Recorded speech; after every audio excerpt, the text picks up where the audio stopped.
안녕하세요, 여러분. 저는 아이 하나 키우는 30대 후반 주부로 얼마 전 이혼했습니다. 개인적인 얘기지만 오늘 마음 먹고 구독자분들과 이혼 이야기를 조금 나누고자 합니다. 구독자 여러분들 중에서도 미혼 남편이지만 참고 사시는 분들 많으시죠?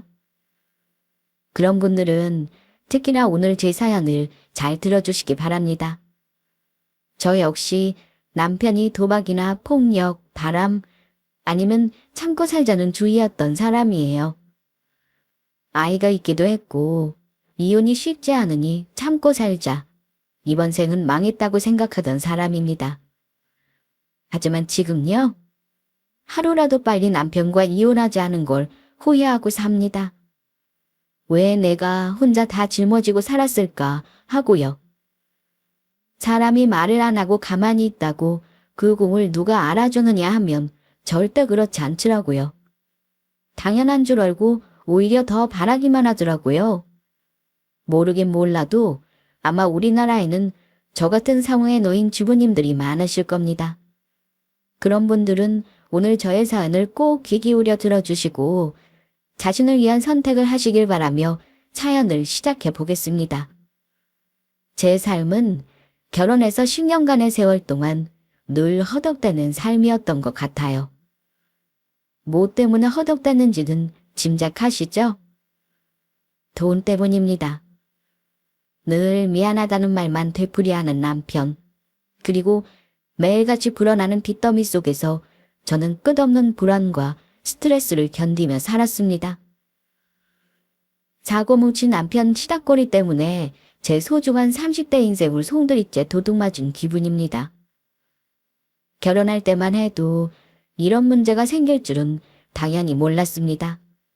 저는 급여는 적어도 안정적인 직장인이었고 남편 역시 결혼할 때는 안정적이고 번듯한 직장이 있었지만 한 직장에 오래 있는 스타일이 아니어서 문제였습니다. 결혼 초반에 남편이 좀 큰 사고를 쳐서 회사를 나올 일이 있었습니다. 그때 우리 딸이 고작 10개월이었고 저는 육아휴직 중이었어요. 어쩔 수 없이 남편 때문에 조기복직을 해야 했죠. 이혼을 진지하게 고민할 때 저를 말린 건 다름 아닌 친정엄마였습니다. 엄마는 그때만 해도 제가 혼자 아이 키우며 사는 것에 굉장히 두려움이 있으셨던 것 같아요. 사실 친정엄마가 혼자 저를 키우셨거든요. 물론 친정엄마가 지금은 그때 이혼 못하게 해서 미안하다고 하시지만요. 그때는 참고 살다 보면 좋은 날은 올 것이고 남편도 저에게 고마워할 거라는 말을 하셨습니다. 아무리 남편이 헛술해도 너한테 진짜 나쁜 짓 한 것만 아니면 그래도 데리고 살아. 엄마도 너 혼자 키웠지만 세상이란 게 그래. 남편 그늘 없으면 어디 가서 여자는 참 힘들더라.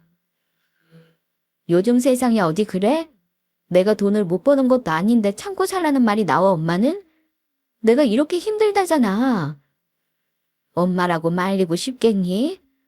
근데 우리 은서는 너 은서도 생각해야지. 앞으로 은서 키울 날이 코말리야. 너 혼자 애 키우면서 옆에 도와주는 사람 없으면 얼마나 눈물 나는 줄 알아? 엄마가 아무리 도와준다고 해도 남편만 하겠니? 이서방 저리 사고는 쳤다만 너한테 미안해 하잖아. 미안한 줄도 모르는 사람보다 100배 낫다. 엄마는 저리 말씀하시면서 남편이 허울 뿐이라 해도 있는 거랑 없는 건 천지 차이라며 아이 클 때까지 참고 살라고 하시더라고요. 나쁜 놈 같았으면야 저랑 당장에 이혼하라고 하겠지만 남편이 저에게 미안해하며 몸둘 바를 몰라 하기도 했고 친정엄마에게 물질적으로는 못해도 입으로 찬양 빚갚는 스타일이라 말로는 참 살갑게 잘했습니다. 그러니 엄마도 제가 말 못하고 있는 점까지는 다 모르셨을 거예요. 저도 공연히 친정엄마에게 이러쿵저러쿵 신랑욕 시댁욕 해봤자 마음 아프게 해드릴 뿐이란 걸 알고 있었던지라 시시콜콜 힘든 걸 말하지 않기도 했습니다. 우리 남편이요? 솔직히 모든 면이 다 못 봐주겠는 사람은 아닙니다. 세상에 뭐 남편이 다 싫어서 이혼하는 사람이 있나요? 좋아서 결혼했는데 살다 보니 여러 가지로 문제가 생겨서 다들 각자 다양한 사정으로 이혼하는 거죠. 저도 마찬가지입니다. 부부가 같이 극복해보자고 힘들지만 으쌰으쌰하면서 살자고 한 적도 있어요. 근데 살면 살수록 철없는 남편을 보면서 진짜 내가 저 사람 뭘 보고 결혼을 했나 싶은 마음이 들고 나 자신 눈 낮은 걸 한심하게 생각할 정도였습니다. 결혼 전 상황을 좀 말씀드리자면 저는 결혼 당시에 이미 엄마가 진작에 마련해준 제 명의 4억짜리 집을 보유하고 있었고 현금은 8천 정도가 있었습니다. 엄마가 혼자 고생하셔서 다행히 지금은 여유 있으시고 결혼에 돈 보태라고 현금도 주셨고 저는 월 400 정도 수입이 있었어요. 반면 남편은 자산은 없었습니다. 본인 명의 집에 부모님과 함께 살고 있긴 했는데 대출 때문에 본인 명의로 한 거지 사실 부모님 집이나 다름없었어요. 부모님 일하고 계시나 수입 적고 노후에 자산 없고 나라에서 주는 연금 정도 있는 정도였고요. 이 상황에서 남편이 저보다 3살 연하이니 돈을 저보다 못 모을 수 있다고 둘 다 돈 잘 버니 차차 모으면 된다고 생각해서 결혼 결심했어요. 그리고 결혼 시점에 이미 5년 연애했고 정말 착하고 다정한 사람이거든요. 시부모님 돈 없는 건 그냥 제가 안고 가야 하는 문제라고 생각했고 근면성실하시고 염치 있는 분들이라 노후에 할 수 있는 데까지는 도와야겠다 마음을 많이 내려놓기도 했습니다. 물론 저만의 완전한 착각이란 걸 나중에는 알게 되었지만요. 어쨌든 그때만 해도 시어머니는 저에게 아들을 아주 딱 부러지는 며느리에게 장가 보낸다면서 얼마나 좋아하셨는지 모릅니다. 친정엄마도 처음에 결혼 상대자를 소개했을 때 집안이나 재산이 비슷했으면 아쉬워하셨지만 제가 좋다는데 싶어 자람 하나 보고 허락하셨고요. 다만 결혼 과정에서 시댁보다는 잘 사는 우리 집이 그쪽 어려운 사정을 배려해야 하는 부분이 많아 제가 엄마께 죄송했어요. 그때 어떤 상황이었냐면 남편이고 시댁이고 돈이 하나도 없으니 남편이 제 명의의 28평 아파트에 못 만들어 와서 살기로 했고 가구도 어차피 제가 다 빌트인으로 장만한 데다 가구도 새거 산 지 2년도 안 돼서 아무것도 안 사고 예물 예단 다 생략하기로 했거든요. 그렇게 바라는 거 없이 저는 반지 하나 달랑받고 결혼했는데요. 결혼 초반에 뜻밖에도 남편이 목돈을 만지게 되는 사건이 있었습니다. 평소에 투자에 관심이 많던 남편이 웬일로 주변 사람들에게 귀동냥을 내서 코인인지 뭔지를 내서 돈을 단기간에 2억 5천 정도를 번 거예요. 저한테 결혼 전으로 맨날 돈 없는 집에 시집와서 미안하다고 했는데 자기 수중에 돈이 생기니 너무 좋아하더라고요. 여보, 나 당신이랑 결혼해서 운이 제대로 튀었나 보다. 돈이 막 굴러 들어오고. 당신 하고 싶은 거 있으면 말해. 내가 다 해줄게. 장모님이랑 여행이라도 다녀올래? 아니면 장모님 뭐 하나 사드릴까? 뭘 쓸 생각하지 말고 그 돈으로 차라리 당신 부모님 집 대출을 갚지 그래? 남은 돈은 차라리 나한테 맡겨. 내가 허튼 데 안 쓰고 모아줄 테니까. 그럴까? 아니, 알았어. 그래도 나 주변 사람들한테 얻어먹은 일 많아서 이번 기회에 밥 좀 사고 우리 부모님 원하는 거 하나씩은 해드리고 싶어. 그 정도는 괜찮지? 저는 그러라고 했습니다. 어차피 남편이 돈 없는 거 알고 마음 접고 결혼한 거였지만 갑자기 자산이 생겼다니 놀랍기도 하고 기쁘기도 했죠. 또 동시에 돈도 없었으면서 자기 가진 돈 다 털어 그렇게 대담한 투자를 한 사람이 불안하기도 했어요. 그래서 단단히 당부해 뒀습니다. 여보, 원래 쉽게 번 돈은 도박 같은 거니까 쉽게 나가는 법이야. 이번에는 손해 안 보고 벌었다지만 앞으로도 계속 그러는 법 없으니까 함부로 투자 같은 거 절대 하지 마. 앞으로는 나랑 상의하고 같이 투자 관리하자. 내 말대로 할 거지? 약속해줘. 남편도 그러겠다고 저와 단단히 약속했습니다. 그러면 저도 싸한 기분이 들었죠.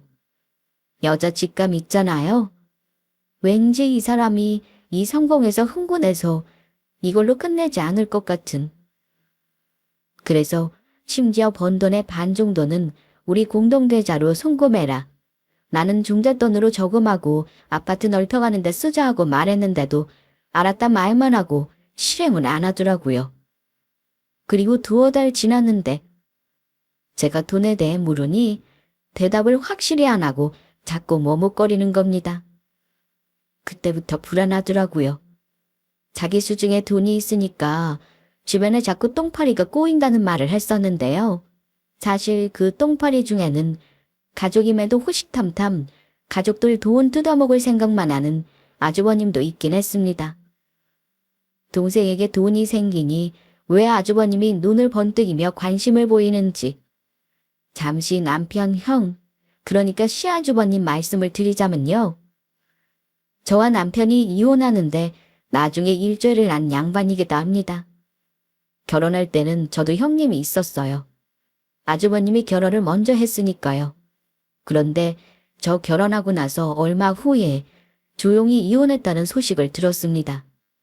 시댁에서는 아주버님 이혼하신 사실을 쉬쉬했지만 저는 눈치로 아주버님이 아마 큰 잘못을 했겠구나 생각했습니다. 이혼하고 나서는 본가로 들어와 부모님과 같이 사셨죠. 어쨌든 저는 처음부터 시아주버님이 좀 그랬습니다. 뭐랄까, 동생에게 덕을 베풀 그런 그릇이 아닌 것 같았어요. 게다가 직장 잡아서 뭔가 성실하게 일하는 모습이 아니라 늘 되지도 않는 사업을 그렇게나 하시는데 제가 결혼 생활하면서 말아먹고 또 개업하고 하기를 거의 몇 번이었습니다. 어쨌든 이런 아주버님이 우리 부부에게 공돈 생긴 걸 그냥 두고 볼 위인은 아니었어요. 모르긴 몰라도 남편이 분명 형에게도 돈을 줬겠다 짐작은 하고 있었죠. 그런데 알고 보니 주변에 다 퍼주고 나서 그 이후에 2달 만에 또 변동성이 큰 자산에 번 돈을 몽땅 투자해서 하나도 남김없이 날렸더군요. 정말 단돈 100만 원도 남기지 않고요. 알게 되자마자 저는 남편에게 너무 화가 나서 울부짖었습니다. 공돈이 쉽게 나가는 건 나도 알아. 근데 그 돈 네 통장에 들어와 있는 동안 당신 부모님께는 몇 천만 원씩 드리고 당신 형한테 돈 주고 친구들한테는 밥 사고 하는 동안 나나 우리 친정 부모님은 눈에 안 들어왔니? 내 집에 몸만 달랑 들어올 거면서 네 주머니에 돈 있을 때 나나 우리 친정은 생각도 안 나냐고. 상희한테 돈 많은 거 하나도 없으면서 양복 사준다 시계 사준다 하시던 우리 엄마는 뭐 호구인 줄 알아. 나랑 결혼하면서 모든 돈 내가 내고 예산 빠듯해서 이것저것 포기하는데 나한테 미안하지도 않았냐고. 거지가 돈 생겼으면 힘들게 옆에서 돕고 있는 사람에게 은혜를 갚을 생각을 해야지. 그걸 꼴랑 도박 같은 선물에 매수한다고 다 난리냐. 여보 미안해. 나는 당신이랑 우리 식구 생각해서 욕심을 낸 건데 이렇게 돈을 다 날릴 줄은 몰랐어. 근데 여보 그 돈 처음부터 내 돈은 아니잖아. 그냥 없는 돈이라고 생각하자. 어? 우린 다시 시작하면 되잖아. 웃기지 마. 뭐? 처음부터 시작?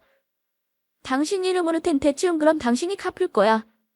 내가 어디가 뭐가 부족해서 손발이 하나 없는 것도 아닌데 멀쩡한 얼굴에 학력에 직장 있으면서 내 돈으로 집 가구에 네 부모님 사는 집 대출까지 벌어내주면서 왜 당신이랑 이러고 살아야 하는데.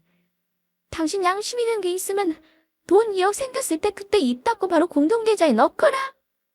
시댁 대출 완납했어야지. 당신 이거 도박병이야. 주변 사람한테 그 돈으로 사람 좋은 척 하더니 그렇게 좋았어? 나는 생각도 안 나냐고.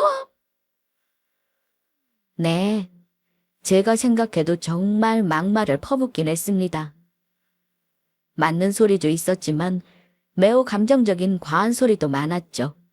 저런 말은 헤어질 때 퍼부는 건데 저러고 한두 달 화병 나서 누워있다가 결국 남편한테 모든 경제권을 저한테 넘기고 월급 통장도 제가 관리한다는 각서 받고 공증까지 받았습니다.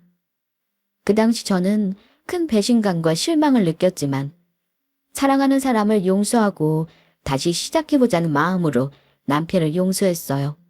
그런데 그게 마지막일 줄 알았건만 아니더라고요.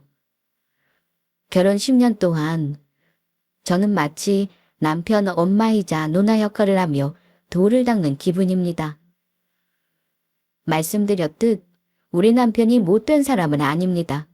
하지만 착하고 능력 없는 사람과 계속 사는 게 얼마나 속 터지는 일인지 아실 분들은 아실 거예요. 게다가 착하게만 해서 자기 밥그릇 못 챙기기도 하지만 남들한테 뒤통수까지 맞고 다니니 제가 아주 환장할 노릇이었다고 할까요? 제 기준에서는 남편이 가는 곳마다 사고치고 다니는 사고뭉치였습니다. 돈 사고, 술 사고, 패싸움 사고, 사고란 사고는 다 치고 다녔어요.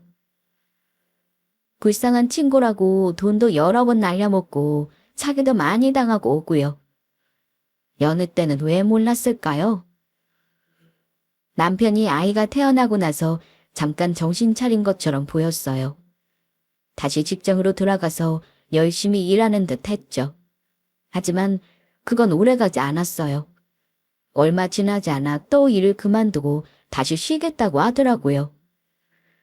그때부터 저는 항상 불만이었어요. 남편이 언제 다시 일을 그만둘지 모르니까요. 하루는 남편이 저에게 말하더군요.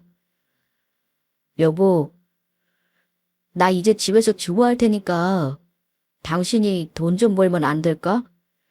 뭐, 지금 둘이 한창 모아놔야 하는데 놀 생각을 하면 어쩌자는 거야.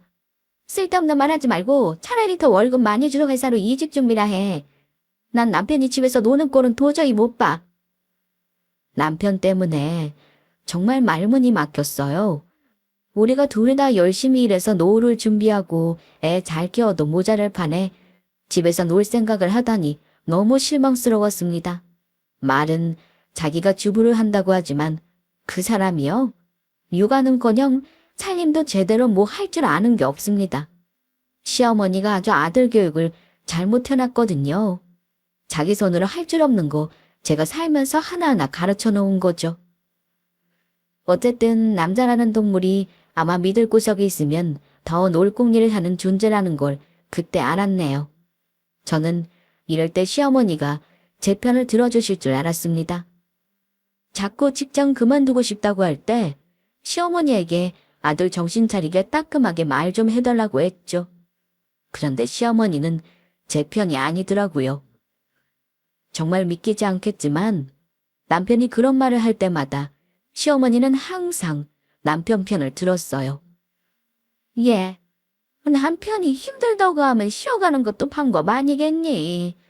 요즘 어디 남자만 돈을 버는 세상이야? 네가 좀 고생한다 생각하고 남편 쉬게 해줘. 네. 어머니, 지금 그리 말씀하시면 제가 뭐가 돼요? 저 사람 지금 한창 돈 벌고 사회생활 할 때예요. 지금 시면 어쩔 건데요? 왜 저 혼자 다 짊어지라고 하시는지 모르겠네요. 아이 천년만년 놀겠다는 거 아니잖아. 남자는 지칠 때도 있는 법이다. 네가 이럴 때 감싸주고 더 다독거리고 잘해주면 분명 우리 아들도 너한테 다 갚을 거야. 그러니 내 말대로 해라. 아들 쉬게 하란 말을 하는 게 정상인가요? 어머니 말 들었을 때 정말 속상했어요.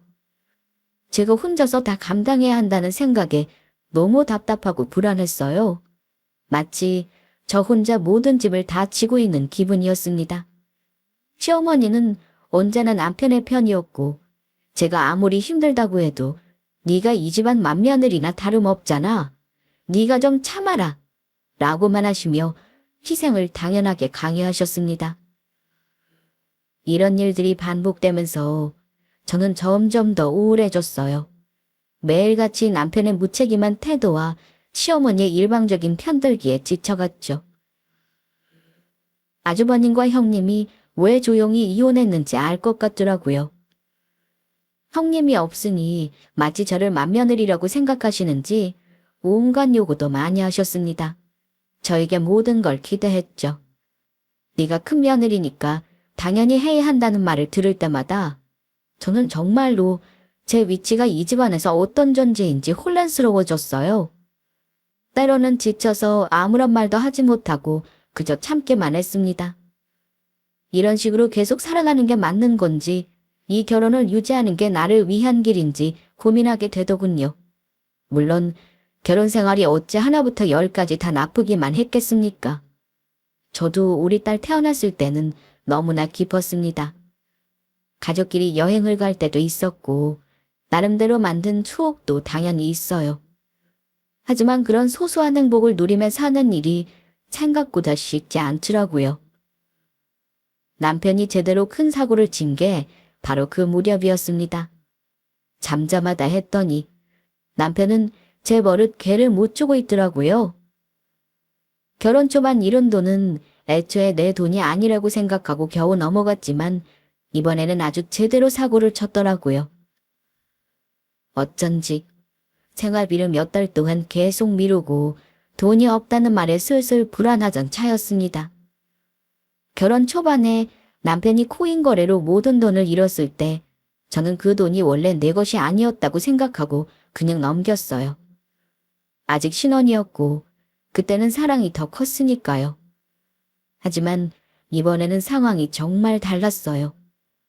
몇 개월 동안 생활비를 자꾸 미루더니 어느 날 남편이 돈이 없다고 말했을 때부터 불안해지기 시작했어요. 어쩐지 생활비를 몇 달 동안 계속 미루고 돈이 없다는 말에 슬슬 불안하던 차였습니다. 아무리 생각해도 이상해서 남편에게 다시 물었죠. 당신 뭐야? 요즘 무슨 일 있는 것도 아닌데 대체 몇 달 동안 왜 월급을 안 가져오는 거야? 그게... 요즘 회사 사정이 어렵대. 다른 직원들도 지금 몇 달째 월급 못 받고 있어. 여보, 아무래도 나 직장 그만두고 다른 곳 알아봐야 할 것 같아. 뭐? 갑자기 회사가 왜? 월급을 안 주면 직원들이 가만히 있는다고. 말도 안 돼. 내가 당장 회사 사장한테 전화해봐? 회사 어렵다고 월급 안 준다는 무슨 개소리를 해. 내가 그 말을 어떻게 믿으라고? 빨리 바른 대로 말해. 여보, 제발 그러지 마. 일단 이번 한 달만 한 번만 참아주라. 내가 어떻게든 사정해 볼게. 지금 기회 줄 때 바른 대로 말하는 게 좋을 거야. 거짓말을 거짓말로 덮을 생각 말고 잘 생각해. 저는 회사가 어려워서 월급을 못 받는다는 남편 말이 말도 안 된다고 애초에 생각하고 있었습니다. 그러다가 계속되는 제 추궁에 돌아온 대답은 정말 충격적이었어요. 남편이 수억 원에 달하는 대출을 받아서 투자를 했는데 그 돈을 다 날려버린 거예요. 더 황당한 건 그 돈을 투자한 게 해외 선물인지 뭔지여서 순식간에 다 없어지고 심지어 빚까지 졌다는 겁니다. 그런데 날려먹었다는 액수가 자그마치 억대. 그 말을 들었을 때 저는 정말로 참을 수가 없었습니다. 뭔가 이 인간과 결혼해서 좋은 방향으로 가는 게 아니라 내 인생까지 자꾸 꼬이는 느낌이 들었습니다. 저는 남편이 또 돈 사고를 쳤다는 말에 참지 못하고 그동안 쌓였던 모든 감정이 한꺼번에 터져나왔습니다. 불같이 화를 냈고 당연히 이혼하자는 말도 했습니다. 당신 미쳤구나. 아주 제대로 미쳤어. 나 이제 더 이상은 못 참겠어. 직장도 한 군데 못 다니는 주제 그동안 겨우 사람 만들어놨더니 그새를 못 참고 또 사고를 쳐? 근데 뭐 이 돈을 같이 갖자는 거니? 진짜 당신은 인간도 아니야. 꾸저불능이다 꾸저불러. 그냥 이혼하자. 당신이 저지른 거니까 당신이 갚아. 당장 도장 가져와. 바로 도장 찍고 갈라서자. 이혼하자는 제 말에 남편은 놀란 눈치였지만 저는 더 이상 물러설 생각이 없었어요. 그동안 참고 살아온 게 어리석게 느껴질 정도로요. 결혼 초기에 저는 남편과 함께 재정적인 부분을 철저히 관리하기 위해 서약서를 작성하고 심지어 공증까지 받았어요. 그때만 해도 남편이 이런 식으로 큰 빚을 지고 사고를 칠 줄은 상상도 못했죠. 그때 이를 경험 삼아 나름대로 철저하게 계획하고 대비했다고 생각했는데 결국 이런 일이 벌어지다니 정말 믿기지 않았습니다. 그동안 남편에게 쌓인 불신과 배신감이 다시 마음속에서 솟아올랐죠. 남편이 아무리 눈물로 호소해도 저는 이제 그 약속을 믿을 수 없었어요. 그동안 너무나 많은 실망과 고통을 반복해서 겪어왔으니까요. 남편이 눈물을 흘리며 사과하더군요. 몇 날 며칠 석고대절을 하며 빌었습니다. 그리고 만약 이런 일이 또 생기면 말없이 이혼해주겠다고 약속했어요. 이 인간이 정말 잘못했는지 알고 있다는 건 느껴졌지만 저는 이미 이혼을 진지하게 생각하고 있었어요. 실제로 이혼 절차를 알아보기도 했습니다. 하지만 하필 그 상황 속에서도 제 딸이 자꾸 눈에 밟히더군요. 어린 딸을 생각하니 마음이 아프기도 했고 또 친정엄마는 저를 설득하셨습니다. 남편에게 한 번 더 기회를 주라고요. 엄마도 아빠 없이 저를 혼자 키운 고충이 있었으니 아마도 더 저를 말리신 거겠죠. 결국 저는 눈물을 삼키며 남편에게 마지막 기회를 주기로 했습니다. 당신, 잘 들어? 이번 일이 마지노선이야.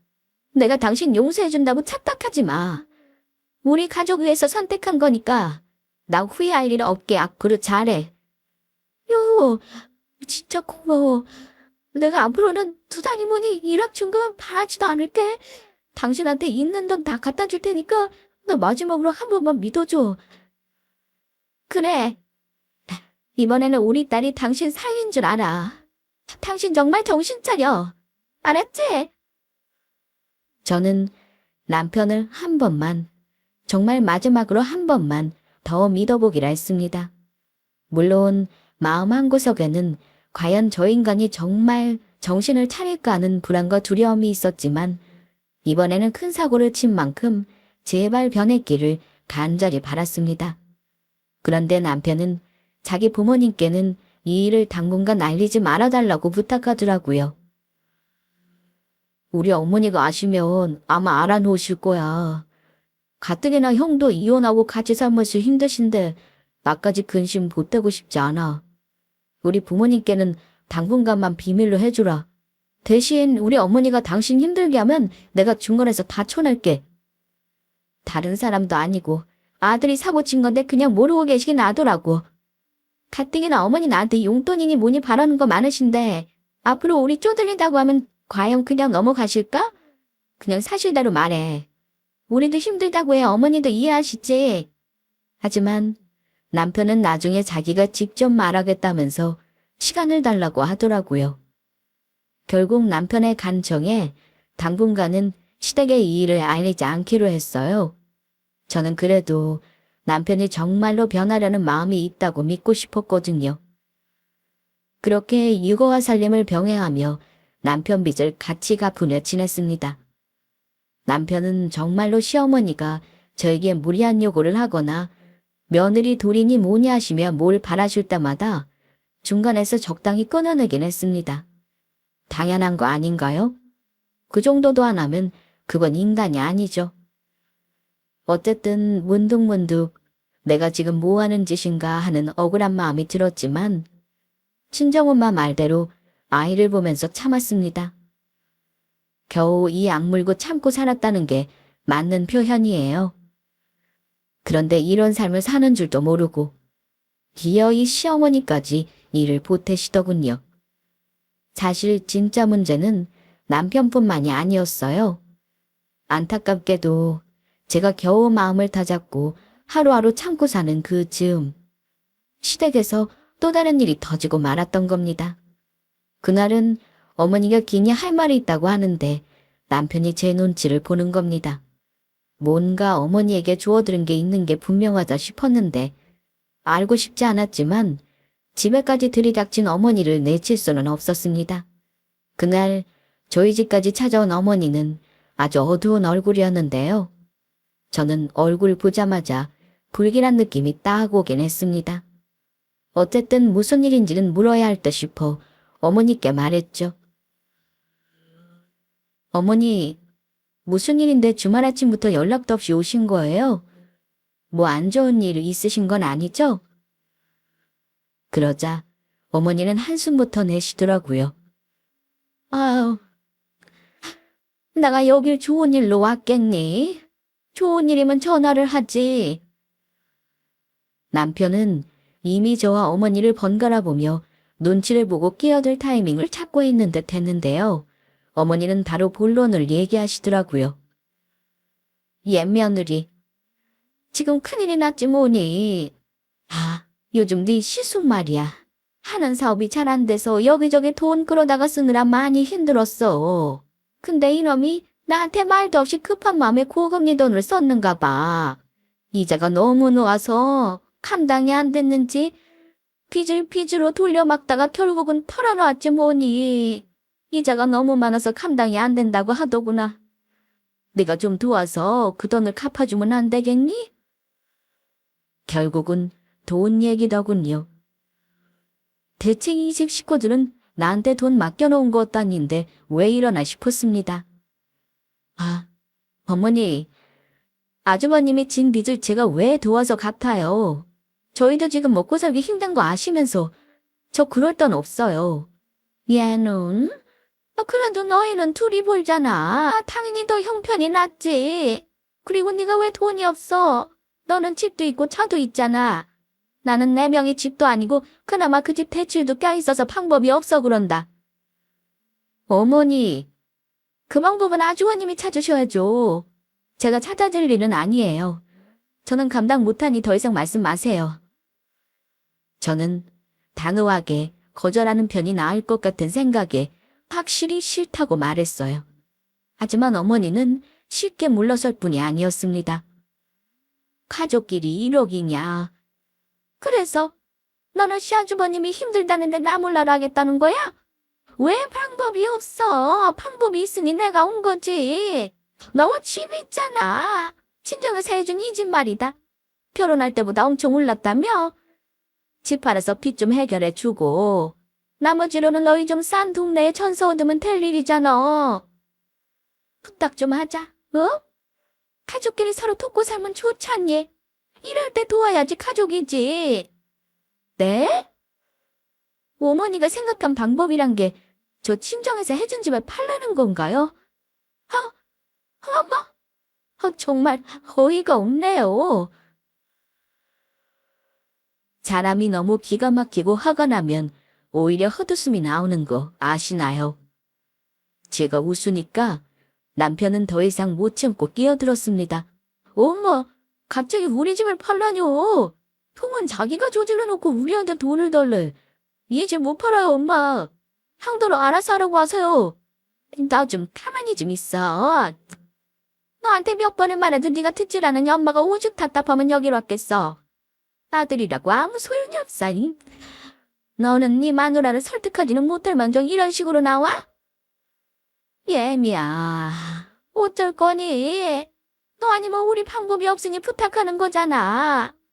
집이야 너희 둘이 벌면 언제든 또 살 수 있고. 내 말대로 해라. 이번 일만 해결해주면 나도 너한테 뭐 다른 거 안 바라마. 어머니 말을 듣는 순간 저도 모르게 참아왔던 감정이 폭발해버렸어요. 더 이상은 못 참겠다는 생각이 들더라고요. 시어머니에게 차분하지만 단호하게 말했습니다. 어머니, 다시 말하지만 저는 그 돈 이 집 팔아서 절대 해드릴 마음 없어요. 제가 지금 얼마나 힘든 줄 알고 계세요. 어머니 말 잘 듣는 둘째 아들이 사고 친 거 겨우겨우 참고 감당하고 있는데 이제 어머니 말 안 듣는 큰아들 빚까지 내 집 팔아서 갚아달라니요. 뭐? 우리 아들이 무슨 사고를 쳤길래 그래? 네가 뭘 감당하는 건데 가족끼리 이런 것도 못 돕겠다는 거니? 어머니 잘난 아들이요. 쓸데없는 투자를 해서 자그마치 2억 돈을 빚져서 저한테 들이밀었다고요. 이런 식으로 사고 친 게 그동안 한두 번인 줄 아세요? 남한테 사기도 몇 번 당했고 허튼 돈 날린 일이 한두 번이 아니에요. 겨우 참고 넘어갔고 그 빚 갚느라 지금도 피똥 싸고 있는데 뭐라고요. 집 팔아서 아주버님 빚을 갚아달라니요. 절대 할 생각 없어요. 제가 남편의 빚 이야기를 꺼내자마자 어머니 얼굴이 하얗게 질리더라고요. 이게 무슨 소린가 싶으셨을 겁니다. 게다가 몇 천도 아니고 억대 금액을 듣고는 굉장히 놀라신 듯 했어요. 넌 지금 뭐라고 했니? 뭐, 이요. 저놈이 그 빚을 대체 무슨 수로 져서 그 돈을 갖고 있다는 거니? 정말 그게 사실이야? 시어머니는 남편에게 다시금 제 말이 맞는지 다그쳤습니다. 남편은 고개를 푹 숙이면서 털어놓더라고요. 엄마, 제발 그만하세요. 아줌마 왜 찍소리 못하고 이러고 살겠어요. 어쩌다 보니 제가 돈을 좀 날려먹은 건데 나도 눈치 보고 사는 와중에 왜 엄마까지 이 사람을 들쑤시냐고요. 어머니는 남편이 시인하는 말을 듣고는 자리에 털썩 좋을도 않은 신용을 하시더라고요. 그러더니 손을 덜덜 떨며 물으셨어요. 아, 그럼 큰 돈을 어떻게? 어쩌다가 그리 된 거니? 정말 내 아들이 잘못한 거 맞아? 저는 눈물을 참으며 그동안 있었던 일들을 말씀드렸습니다. 남편이 처음에는 코인 거래로 돈을 잃었고 이후에도 계속 빚으로 돌려막으면서 상황이 점점 나빠졌다고요. 감당 못하는 단계가 오자 폭발 직전에 저에게 털어놨고 지금껏 참고 같이 갚았다는 말도 했습니다. 정상적인 사람이라면 자기 아들 때문에 고생하는 며느리에게 미안하다고 해야 정상일 겁니다. 그런데 시어머니는 정상인 범죄의 양반이 아니셨어요. 끝까지 자기 아들만 생각하는 이기적인 사람이었습니다. 저는 속으로 이제 어머니가 미안하다고 하시겠지 라는 작은 기대를 했지만 그런 말은 끝내 들을 수 없었습니다. 대신 어머니는 오로지 집을 팔아야 한다는 말을 반복했습니다. 두 아들 빚을 갚는데 내 집 한 채 팔면 한 방에 해결이라는 어처구니 없는 말씀까지 하시더라고요.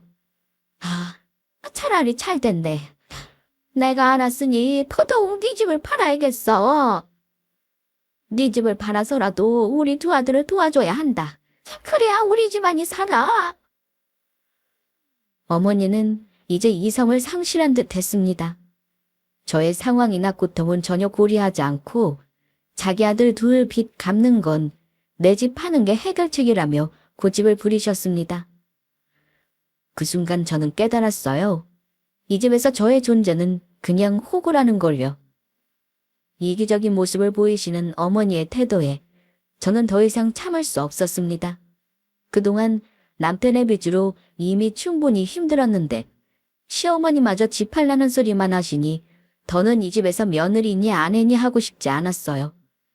저도 부모로서 아내로서 가족을 위해 최선을 다해왔지만 이제 더는 참을 수 없다는 생각이 들었어요. 오늘 보니까 어머니 아들이 진 빚도 내가 갚을 생각이 싹 다 없어지네요. 어머니, 아들 반품하겠으니 오늘 오신 김에 데려가세요. 저 이 사람하고 이혼할 거예요. 그리고 아들 빚도 어머니가 같이 해결하세요. 저는 오늘 이후로 내가 버는 돈으로 단 한 푼도 돈 갚아주지 않을 겁니다. 너 말 한번 참 쉽게 한다. 이혼이 뭐 그리 쉽니? 니들 살아온 세월이 몇 년인데 네 딸은 또 어쩔 거고? 두 말 알아마. 네 집 하나면 다 해결이야. 내 말대로 해라. 어머니는 왜 본인 말만 하시는 거죠? 저 분명히 말할게요. 저 더 이상 이렇게 살기 싫고요. 저한테 빌부터 눈치만 보면 사는 저 인간도 싫어요. 뻔뻔하게 와서 집을 팔라고요.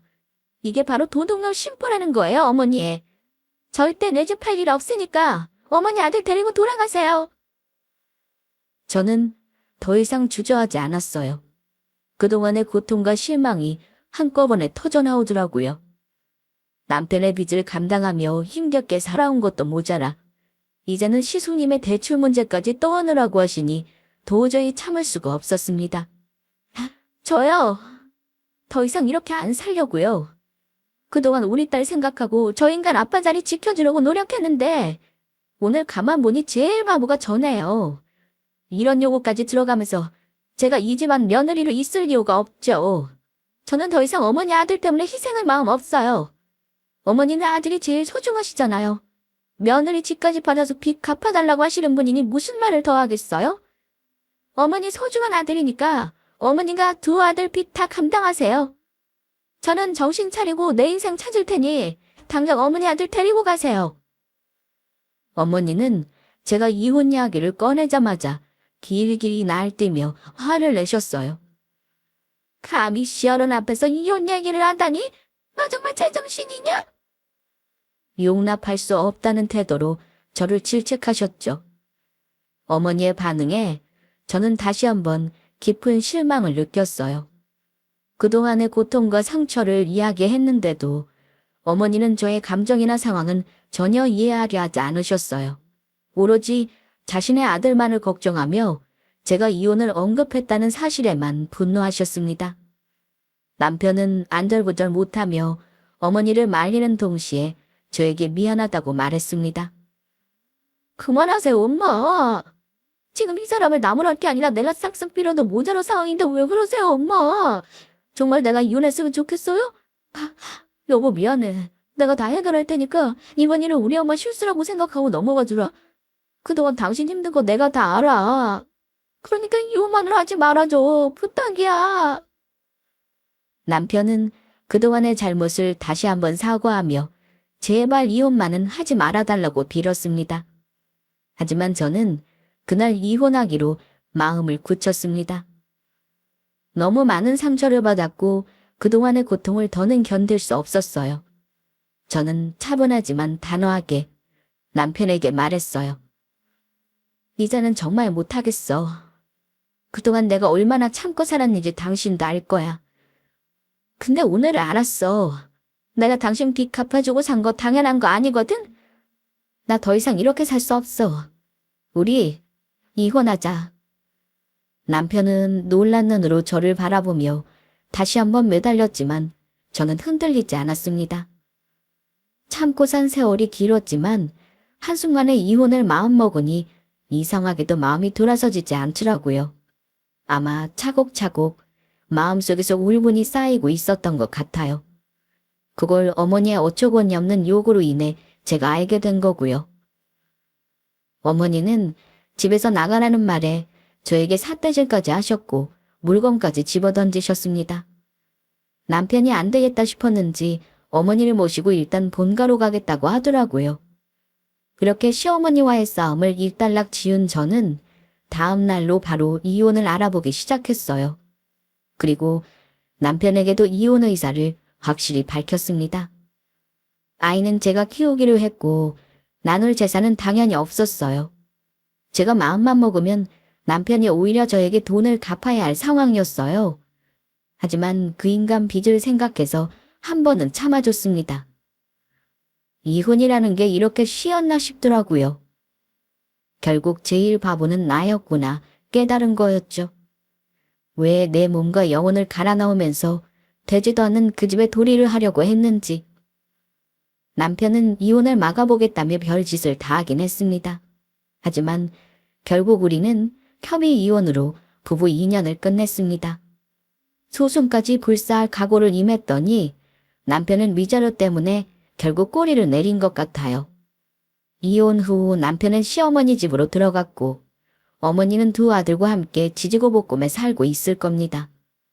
저는 이혼 후 정말 홀가분하게 지내고 있어요. 그동안 마음속에 쌓였던 무거운 짐이 모두 내려간 것 같아요. 이제는 저 자신을 위해 살아가고 있죠. 오늘 미련했던 제 결혼과 이혼 얘기를 구독자 여러분과 나누는 이유가 있습니다. 저 같은 분이 있다면 절대 시간 낭비하지 마시길 바라요. 더 이상 참지 말고 스스로를 위해 결단을 내리라는 말씀을 꼭 드리고 싶어서예요. 제가 살아보니까요. 참고 견디며 사는 것이 반드시 답은 아니더라고요. 저도 언젠가는 살아가면서 내가 이혼을 한 일이 정말 옳은 선택인지 고민하게 되는 순간이 올 수는 있겠죠. 저도 이혼을 고민할 때 그 질문 앞에서 많이 망설였지만 결국 제가 저 자신을 지키는 길을 택한 것처럼 여러분도 자신을 위한 선택을 하시길 바랍니다. 자신의 행복을 위해 필요한 결정을 내리시길 바라며 제 사연은 여기서 마무리하겠습니다. 감사합니다.